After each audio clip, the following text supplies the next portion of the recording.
Verdens højeste vulkan er Mauna Kea på Hawaii, målt fra havbunden til toppen. Den er over 10.000 meter høj, men kun 4.107 meter over havets overflade. Kilauea på Hawaii er den mest aktive vulkan i verden. Den har haft uafbrudt udbrud siden 1973 og er kendt for sin flydende lava, der strømmer ned af vulkanen.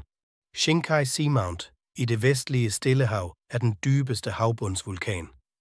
Dens top når over 2.000 meter over havbunden, og vulkanen ligger på en dybde af mere end 5.000 meter.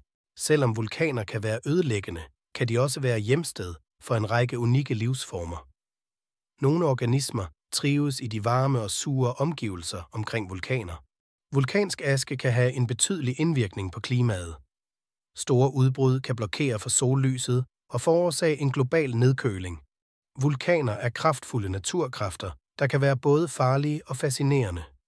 Det er vigtigt at respektere dem og være opmærksom på de risici, der er forbundet med at bo i nærheden af aktive vulkaner.